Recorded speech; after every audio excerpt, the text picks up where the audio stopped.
The creature's armor was the color of dried blood, 40 meters of jagged plates and cooling plasma burns. Aisha Malik sat in the sludge of the recovery floor, her voice a thin, vibrating thread against the silence. 22 tons of dying apex predator exhaled, then tilted. The massive, scaled head didn't crush her. It leaned into her chest. Would you have walked into that room? Most would have stayed behind the blast doors. But some stories require more than courage. 6 hours earlier, the triage sensors were lying. At least, that's what I told myself as the 7th Assault Legion retreated toward the base, our boots heavy with Keth Ridge dust. The forward base smelled of ozone and charred scales. I was a cadet, barely pinned, assigned to track the vital telemetry of the Legion's bonded assets. Vreth was the largest, he was also the most broken. The recovery chamber doors hissed open. Grand Marshal Torvik stood there, his 4 eyes fixed on the display. The beast's core temperature was plummeting, which meant the readings were wrong. They had to be. No creature survived 9 plasma hits to the primary dorsal plate. Beside the observation deck, something shifted. It was the human medic, Malik. She wasn't looking at the data. She was looking at the handler, Oren, who sat slumped against the wall. His son, Kale, clutched his father's tunic. The boy's handler mark was a frantic, pulsing violet, a distress signal. He's going to die alone, Malik said. Her voice was quiet. I checked the bioscans again. Human vocal range is narrow, typically 80 to 1,100 hertz.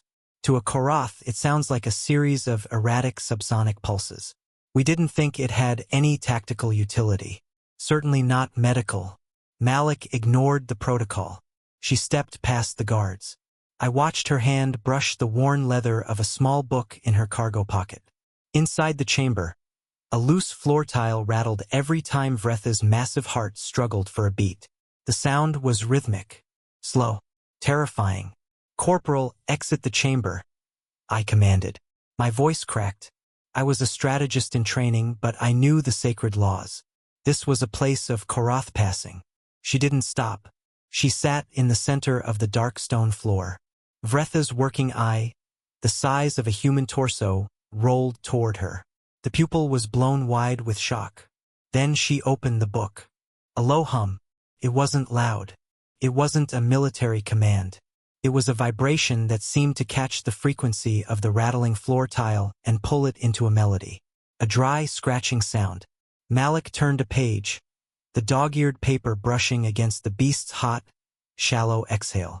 Vretha's gills flared. The atmosphere in the triage zone was thick with the scent of charred scales and antiseptic. We were used to the sounds of war beasts dying.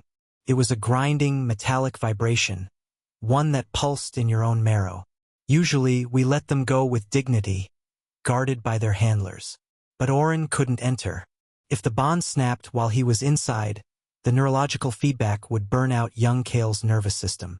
The Grand Marshal's blade stayed sheathed, but his posture was a wall of steel. He watched Malik as if she were a glitch in the universe. She looked so small, a single human against 40 meters of armored devastation. I watched my monitor. The oxytocin-equivalent readings on Vretha's HUD were flatlining. That was the bonding chemical. Without it, the beast's brain would simply cease to function. Allah Baliya, Malik whispered. The words meant nothing to my translator. But the resonance? That was different. The hum intensified. It was a subsonic resonance pattern with harmonic variation. To my junior strategist's mind, it looked like a complex algorithm on the screen. Hour 2 bled into Hour 5. The triage corridors were no longer empty. 12 generals stood behind the reinforced glass, their heavy ceremonial armor clinking with every uneasy shift of weight. These were beings who had watched their own beasts die on 30 battlefields, yet they stood paralyzed by a lullaby, a sound they had no genetic code to understand. Malik's voice was a rasp now, a jagged edge of sound that shouldn't have been able to pierce the thick stone walls. The cheap, citrus-scented floor cleaner used by the maintenance droids failed to mask the heavy, copper tang of Vretha's hemorrhaging lungs. I watched the data streams on my handheld unit. as the human's vocal cords frayed into a desperate, melodic whisper that seemed to vibrate through the very foundations of the recovery chamber. The beast's neural telemetry spiked in a way that defied every tactical manual ever written by the Koroth High Command over 3 millennia of genetic engineering. The oxytocin equivalent levels weren't just rising. They were surging, which meant the generals were watching. We reached the 7th hour. The entire forward base was a tomb of silence, save for that haunting, subsonic hum. I stepped into the chamber, my boots sticking to the drying biological fluid on the stone floor.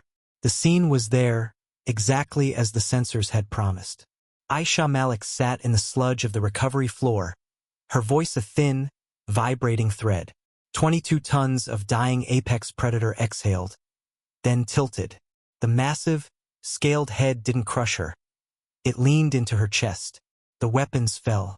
Grand Marshal Torvik stepped forward, his blade tip hitting the stone with a sharp crack that echoed like a gunshot. "Why?" he asked, his voice stripped of its usual command. "You are not bonded. You are not Koroth. You owe this creature nothing, not even a breath." Malik looked up, her eyes bloodshot and weary. The songbook rested against the beast's flank, its pages dark and heavy with alien blood.